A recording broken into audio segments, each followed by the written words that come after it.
కాశ్మీర్లో జరిగిన ఉగ్ర దాడులు చాలా బాధాకరమైనవి అని డిప్యూటీ సీఎం పవన్ కళ్యాణ్ అన్నారు.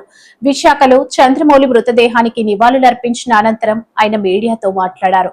ఇటువంటి ఘటనలు పునరావృతం కాకుండా కేంద్ర ప్రభుత్వం బలమైన చర్యలు తీసుకోవాలని అన్నారు. మీరు కూడా రాలేకపోవచ్చని నాకు అప్పుడు చెప్పేవాళ్ళు. తర్వాత 90s అది కశ్మీరీ వేర్పాటువాద ఉద్యమం, ఇక టెర్రరిజం పెరిగి, సో ఇది ఎందుకు చెప్తున్నానంటే, పొద్దున నేను మధుసూదన్ గారి ఇంటికి వెళ్ళినా, ఈరోజు చంద్రమౌళి గారి ఇంటికి వెళ్ళినా ఒకటే వాళ్ళు చెప్తుంది ఏంటంటే, మీరు న్యూస్లో ఉన్నది కానీ అందరూ చెప్తుంది కానీ it's quite a targeted killing. అది మీరు హిందువా కాదా అని చెప్పి పరీక్షించి మరి చంపేశారు.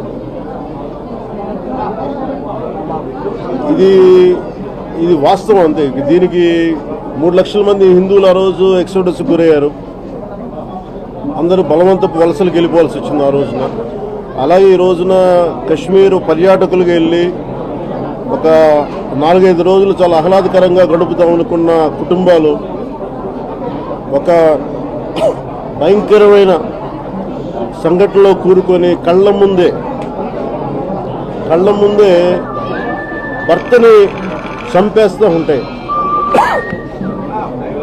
కళ్ళ ముందు భర్తను చంపేస్తూ ఉంటే నిస్సహాయంగా చూసి ఏమి చేయాలో తెలియక అలాంటి అమానుషమైన ఘటనలు, ఇది ఎవరికి జరగకూడదని కోరుకుంటాం ఇలాంటి సంఘటనలు. సో అలాగే నా ఇందాక పొద్దున మసూదన్ గారి ఇంటికి వెళ్ళినప్పుడు కూడా బిడ్డల ముందు చంపేశారు. 4 గంటలు ఆ మా నాన్న బాగుండాలని చెప్పి గొంతు తడారిపోయే వరకు ఆ బిడ్డ ప్రార్థిస్తానే ఉన్నాడండి దేవుణ్ణి. ఆ బిడ్డకి దేవుడి మీద నమ్మకం పోయింది. దేవుడు ఉంటే నిజంగా ఇలా చేస్తాడని. అంటే అంత ఒక్కొక్క సంఘటన వింటా ఉంటే కడుపు తరుక్కుపోద్ది. అలాగే వాళ్ళు మేము నమ్మకంతో ఎందుకు ఇలా జరిగింది, ఎందుకు ఇలా అయింది మాకు అనేది వాళ్ళ బాధను వింటా ఉంటే నిజంగా ఏమాత్రం స్పందన ఉన్న వ్యక్తి ఎవరైనా సరే, చిన్నపాటి మెత్తదనం ఉన్న ఎవరైనా వ్యక్తి నలిగిపోవాల్సింది. ఇంకా నేను బయటికి వెళ్ళి వాళ్ళతో మాట్లాడిన తర్వాత నేను ప్రెస్ ముందు మాట్లాడాలనగా నాకు మాటలు రాలేదు. మధ్యాహ్నం కూడా చాలా చాలా బాధ కలిగింది. ఎక్కడో ఒక చోట దీనికి ఒక ముగింపు పలకాల్సిన అవసరం ఉంది దీనికి. ఎందుకంటే ఇది మనం ఇంక షుగర్ కోటింగ్ ఇంక మానేసేయాలి. ఇందాక ఇంగ్లీష్ ఛానల్స్ కూడా న్యూస్ అడుగుతున్నప్పుడు బ్లేమ్ గేమ్ జరుగుతూ ఉంది, లేదంటే ఇలా చేశారు అంటే బ్లేమ్ గేమ్ జరుగుతుంది అని అంటే ఒకటే చెప్పారు. ఇది బ్లేమ్ గేమ్కి కానీ లేదంటే ఇది అందరూ ఏకంగా ఏకతాటిపై నిలబడాల్సిన సమయం ఇవన్నీ. అక్కడ టెర్రరిజానికి మతం లేదు, ఖచ్చితంగా టెర్రరిజానికి మతం లేదు, ఇవన్నీ మాట్లాడచ్చు. కానీ ఇప్పుడు కశ్మీర్ సంఘటనలో చాలా క్లియర్ కట్గా హిందువుల్ని టార్గెట్ చేసి చంపారు.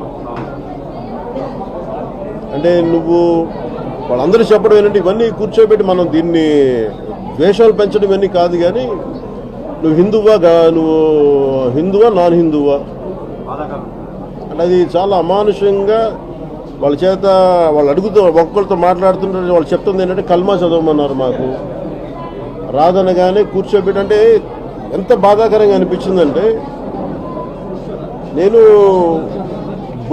బుల్లెట్స్ బాడీలో దిగినాయి అనుకున్నాను, కానీ తల చుట్టూ గుడ్డ కట్టేసింది. ఏముంది అంటే స్థలం లేదు, సగం తల లేదు.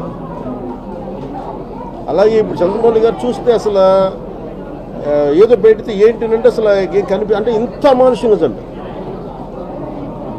అంటే ఇది irrespective of religion, irrespective of region, మన కల్చరల్ సాంస్కృతిక డిఫరెన్సెస్ కానీ భాషలు కానీ అన్నీ దాటి ఇది అందరూ ఉగ్రవాదం పైన ఏకదాటిపైన అంటే ఒకే గళం ఇవ్వాల్సిన సమయం ఇది. మటుకు ఇది అందరం మనం బాధ్యత ఇది అందరికీ. ఎందుకంటే ఈ రోజున చనిపోయారు, మిగిలిపోయిన వాళ్ళకి వాళ్ళ ఉగ్రవాదుల ఆలోచన కూడా ఏంటంటే బాధ కలిగించాలని. ఈరోజు చనిపోయిన ఈ దాదాపు 30 మంది వాళ్ళకి కలిగింది, దేశం మొత్తానికి కలిగింది బాధ, దేశం మొత్తానికి క్షోభ. అంటే వాళ్ళు ఏ ఉద్దేశంతో ఇలా మనకు అంటే ఇలా జరిగితే హిందువులు ముస్లింలు కొట్టుకుంటారన్న ఆలోచన అవి జరగవు. కానీ బట్ ఖచ్చితంగా ఏ ఉగ్రవాదులు అయితే చేశారో వాళ్ళ మటుకు ఒక్కొక్కరిని ఖచ్చితంగా ఏరివేయటం కేంద్ర ప్రభుత్వం నరేంద్ర మోదీ గారి నాయకత్వంలో ఖచ్చితంగా జరుగుతుంది.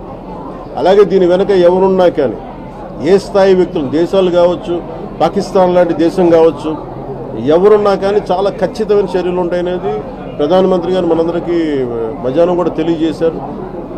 ఇది ఇలాంటి సమయంలో ఇర్రెస్పెక్టివ్ ఆఫ్ పొలిటికల్ పార్టీస్, మొన్న వక్ఫ్ ల్యాండ్ సమయంలో కూడా విభేదించిన వ్యక్తులు కూడా ఈ రోజున ఉగ్రవాదం సమస్య వచ్చేటప్పటికి అందరూ ఏకతాటిపై నిలబడ్డారు. ఇది ఖచ్చితంగా అందరూ అంటున్నది ఒకటే మాట, ఇది మీరు హిందువులా కాదా అని చెప్పి టార్గెట్ చేసి మరి చంపారు. It's targeted Hindu killing. ఇది there is no second thought about it.